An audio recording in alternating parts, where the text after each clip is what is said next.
मजा माने। आज हम कक्षा 7 विषय हिंदी देखेंगे विद्यार्थी मित्रों, जिसमें है पुनरावर्तन 2 पाठ 6 से 10 तक का है।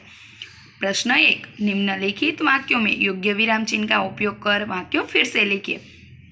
वाक्य हमें दिया गया है, पेड़ परोपकारी होता है, तो एक विधान वाक्य है, तो उसमें हम पूर्ण विराम करेंगे। पेड़ परोपकारी होते हैं, पूर्ण विराम। प्रश्न 2, वाह कितना अच्छा गाना है, तो वाह यहाँ उद्गार चिन्ह મૂકીશું। वाह कितना अच्छा गाना है, पूर्ण विराम। 3, छुट्टियों में आप कहाँ कहाँ घूमने जाते हैं, तो प्रश्न हुआ कि कहाँ कहाँ जाते हैं, तो छुट्टियों में आप कहाँ कहाँ घूमने जाते हैं, प्रश्नार्थ चिन्ह। 4, गांधी जी को हम महात्मा कहते हैं, महात्मा यानी अवतरण चिन्ह में लिखेंगे और वाक्यों में पूर्ण विराम करेंगे।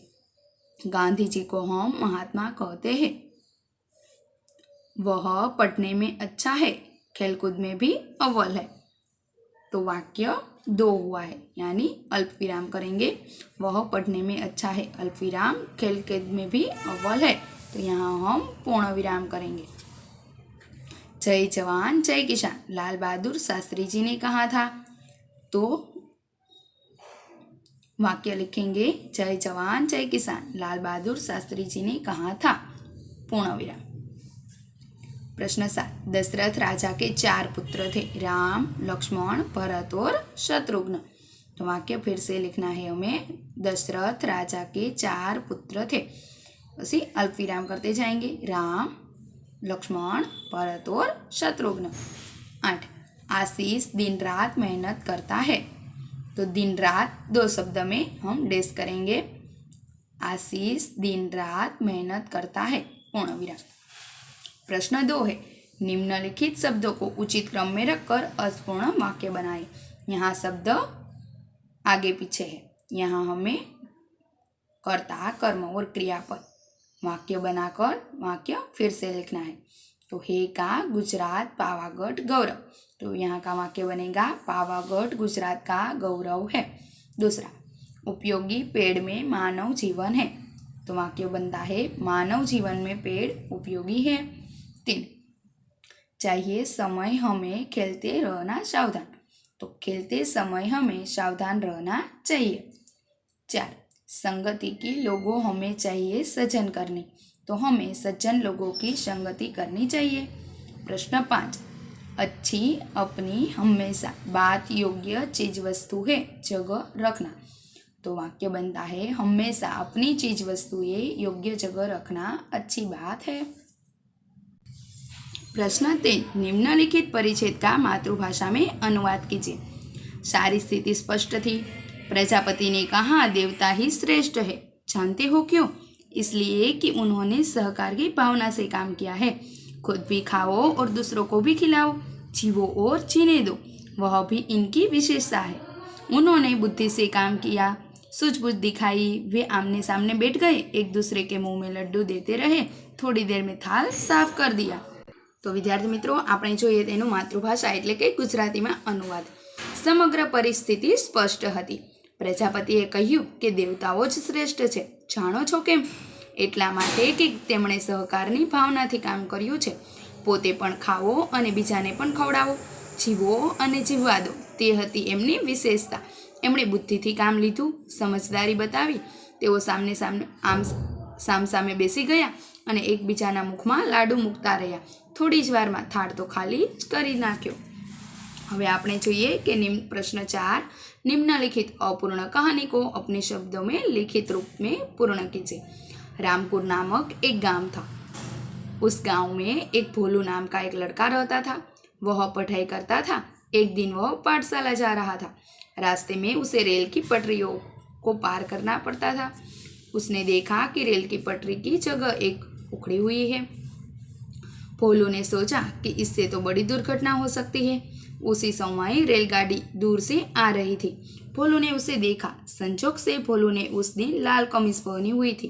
तुरंत उसने सोचा, तो बच्चों आप बताओ कि रेलगाड़ी को दुर्घटना से बचाइए। तो उसी समय रेलगाड़ी दूर से आ रही थी। भोलू ने देखा, उसने सोचा कि लाल झंडी दिखाने पर गाड़ी तो रुकती है। लेकिन यहाँ लाल संडी लाए कहाँ से?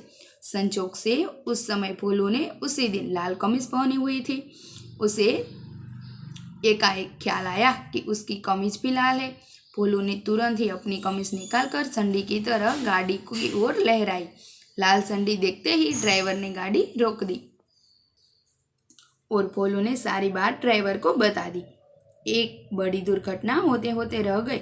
यात्रियों की जान बचाने के कारण ड्राइवर ने उस लड़के को शाबाशी दी। सरकार ने उसे पुरस्कार देकर सम्मानित किया। तो विद्यार्थी मित्रों, आपको भी ऐसा पता होना चाहिए कि ऐसी कोई भी दुर्घटना होने वाली हो और आपको पता चले तो आपको सूझबूझ से काम करना चाहिए। प्रश्न 5, सवाल हमारे जवाब आपके और हंसी सबके। पूछे गए सवालों के ऐसे जवाब बताइए कि मुस्कान के मोती बन जाए। सूर्य न निकले तो क्या होगा? तो उसका जवाब है यानी कि उत्तर, सूर्य न निकले तो बिजली का बिल ज़्यादा आएगा, सोने के लिए अधिक समय मिल जाएगा। आई ना आपको हंसी? 2, बारिश के बाद बिजली क्यों होती है? तो बारिश को डराकर भगाने के लिए बारिश के बाद बिजली होती है। 3, अंग्रेजों ने भारत में पहला कदम रखा, फिर क्या किया? तो उन्होंने अपना दूसरा कदम रखा। 4, दादाजी के सिर के बाल सफ़ेद और मुझ के बाल काले क्यों है? तो सिर के बाल मुझों के बालों से लगभग 20 साल बड़े हैं। प्रश्न 6, निम्नलिखित विधानों का काल पहचान कर बॉक्स में लिखिए। वाक्य 1, बाग में कोयल बोलती है, तो यानी कि वर्तमान काल। 2, धारा ने अपना गृह कार्य पूर्ण किया, तो भूतकाल। मैं पूरी लगन से पढ़ूंगा, भविष्यकाल। मिट्टी से खुशबू आ रही है, तो वर्तमान काल। बाढ़ के कारण कई मकान गिर पड़े, तो भूतकाल। मैं डॉक्टर बनूंगा, तो भविष्यकाल। तो विद्यार्थी मित्रों, जे क्रिया हो रही है उसमें वर्तमान काल, जो क्रिया हो चुकी है उसमें भूतकाल और जो क्रिया अब होने वाली है उसमें भविष्यकाल। प्रश्न ब, निम्नलिखित शब्दों को उदाहरण के अनुसार वर्तमान काल, भूतकाल और भविष्यकाल का एक एक वाक्य बनाना है। पढ़ना, तो मैं पढ़ता हूँ, वर्तमान काल। मैं पढ़ता था, तो भूतकाल। मैं पढ़ूंगा, तो भविष्यकाल। ऐसे खेलना शब्द है, तो मैं खेलता हूँ, तो वर्तमान काल। मैं खेलता था, तो भूतकाल। मैं खेलूंगा, तो भविष्यकाल। लिखना, तो मैं लिखता हूँ, तो वर्तमान काल। मैं लिखता था, तो भूतकाल। मैं लिखूंगा, तो भविष्यकाल। दौड़ना, तो मैं दौड़ता हूँ, तो वर्तमान काल। मैं दौड़ता था, तो भूतकाल। मैं दौड़ूंगा, तो भविष्यकाल। तो विद्यार्थी मित्रों, आप ऐसे कोई भी शब्द लेकर तीनों काल के एक एक वाक्य बनाइए, इसे आपको जल्दी समझ में आएगा। और पुनरावर्तन 2 यहाँ समाप्त होता है। आप अपनी नोटबुक में एक बार नोंद लीजिए।